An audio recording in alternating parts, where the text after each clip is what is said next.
The winter solstice. Long before Christianity, many cultures centered their winter festivals on the solstice, the shortest day of the year, believing the sun was reborn. In ancient Europe, December marked the turning point when darkness stopped growing and daylight began returning. This cosmic shift symbolized hope, renewal, and victory of light over darkness. Romans, Celts, Norse, and Germanic tribes all held festivals to honor the returning sun. The idea that a divine figure is born at the moment darkness is defeated was common across pre-Christian religions. When Christianity later placed the birth of Jesus in late December, it aligned naturally with this older belief that the divine arrives at the world's darkest moment. Yule. In ancient Germanic and Norse cultures, Yule was a multi-day winter festival, honoring the solstice. People burned large Yule logs to symbolize the returning light, believing the flame carried blessings into the coming year. Families feasted, sacrificed animals, sang ritual songs, and hung evergreen branches in their homes as symbols of resilience through winter. Odin, a major god associated with wisdom and magic, was said to lead the wild hunt during Yule, a ghostly procession across the sky. Many modern Christmas elements reflect Yule traditions: the Yule log, evergreen decorations, feasting, winter gatherings, warm fires, and the idea of a supernatural figure traveling through the night sky. Saturnalia. In ancient Rome, Saturnalia was a popular December festival honoring Saturn, the god of agriculture. It was marked by role reversals, gift-giving, loud celebration, feasting, gambling, and public joy. Social norms were reversed. Slaves could sit at the table like free citizens. People wore bright clothing instead of normal Roman dress, and society temporarily became more equal. Houses were decorated with greenery and candles. The entire culture slowed down for several days of celebration and generosity. When Christianity spread across Rome, Saturnalia's spirit, gift exchange, holiday rest, decorations, and communal joy naturally blended into emerging Christmas customs. Sol Invictus. In the late Roman Empire, December 25th became the official festival of Sol Invictus, the unconquered sun. This celebration honored the sun's victory over winter darkness and was tied to emperors who used solar symbolism to unify the empire. The date of December 25th was not originally linked to Jesus, but to this imperial celebration of the solstice. As Christianity grew, the symbolism of a divine light of the world being born at the darkest time of year fit perfectly with older solar themes. By placing Jesus' birth on December 25th, early Christians aligned their holy day with a well-known Roman festival without needing to invent a new cultural pattern. Natalis Invicti. The phrase Natalis Invicti, meaning the birth of the unconquered one, was used in Roman inscriptions celebrating the rebirth of the sun. The language of rebirth, divine light, and cosmic renewal shaped how people understood midwinter celebrations. When Christians celebrated the Nativity of Christ, the overlap in symbolism was unmistakable. Images of Christ as the true light, the undefeated Savior, and the divine rising match the older solar language. While Christianity reinterpreted these ideas spiritually, the structure and symbolism came from older Roman festivals surrounding the birth of divine or cosmic light in December. Evergreen trees. Evergreen trees and branches were used across ancient Europe long before Christmas. They represented life that persisted through winter, resilience in the cold, and the promise of spring. Germanic peoples hung evergreen branches in their homes to ward off evil or to honor nature spirits. Celts decorated sacred trees during winter with offerings to ensure good fortune in the coming year. These evergreen customs paved the way for the Christmas tree tradition, which arose centuries later in Christian Europe but relied entirely on these older symbols of life and endurance. The survival of the evergreen through the harshest season made it an ideal emblem of hope. Mistletoe. Mistletoe held powerful symbolism in Celtic and Norse culture.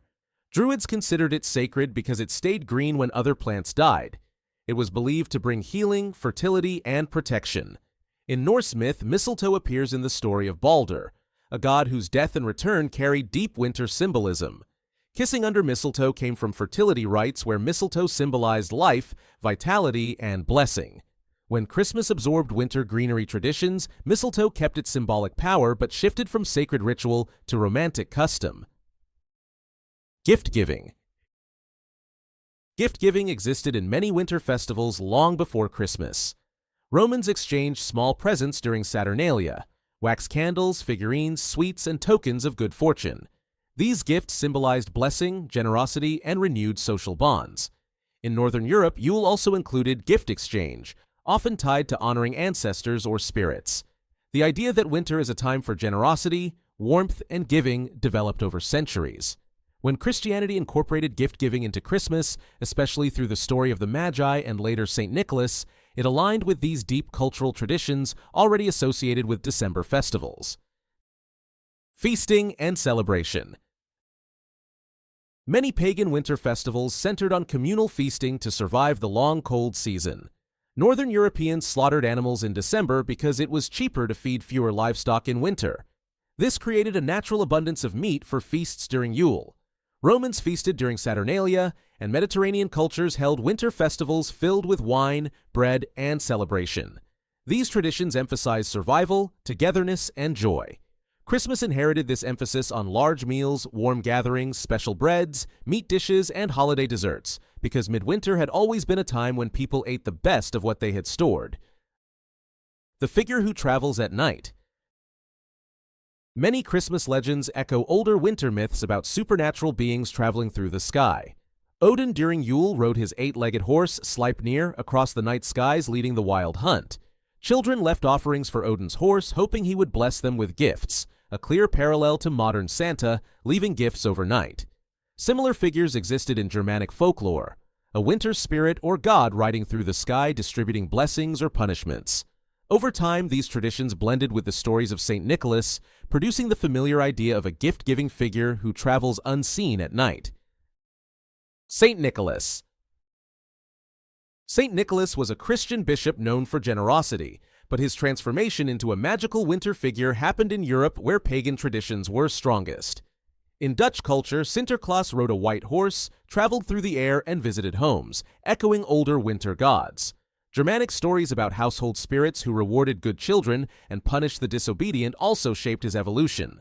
When these traditions merged, the Christian saint inherited the traits of earlier pagan figures who had long represented winter generosity, judgment, and magical travel.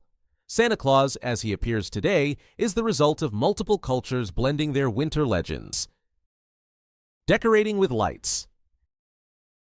In ancient solstice traditions, lights symbolized hope during winter darkness. Romans decorated homes with candles during Saturnalia. Germanic people lit fires for Yule, believing the flame brought divine protection. Celts honored the sun's return with torches and bonfires. When Christmas adopted the theme of divine light entering the world, these older customs of lighting candles and fires naturally continued. The tradition eventually evolved into string lights, glowing trees, and illuminated displays, but its roots lie in humanity's ancient desire to push back winter's darkness with symbolic fire. Caroling and singing. Winter songs and communal chants existed long before Christmas carols. In pagan Europe, groups of singers moved from house to house offering songs in exchange for food or drink. Some rituals involved singing to bless homes, farms, or the spirits of winter. The tradition of wassailing in England blended pagan chants to encourage good harvests with later Christian hymns. Caroling inherited both the melody of winter ritual songs and the social practice of traveling groups who sang to bring blessing and community. The 12 Days of Celebration. Before Christmas adopted a 12-day structure, many pagan festivals lasted several days or even weeks around the solstice. Yule, for example, could last 12 days or more depending on the region. These extended celebrations marked the long transition from darkness to returning light. When Christianity formalized the 12 Days of Christmas, it followed an older pattern of lengthy winter festivals that celebrated renewal, rest, and spiritual reflection across a span of days, not just one. These examples highlight how many traditions now associated with Christmas. Trees, mistletoe, lights, feasting, gift-giving, singing, and even the date of December 25th first belonged to older winter festivals across Europe and the Mediterranean. Christianity later reinterpreted these familiar symbols to express the birth of Jesus, but the cultural patterns were already woven into people's lives. Midwinter had long been a season of hope, light, generosity, and renewal. When these ancient customs blended with Christian meaning, they shaped the holiday millions recognize today, still carrying echoes of humanity's oldest celebrations of light in the darkness. If you enjoyed this breakdown and want to keep exploring with me, go ahead and subscribe. And don't forget to hit the notification bell so you don't miss the next video.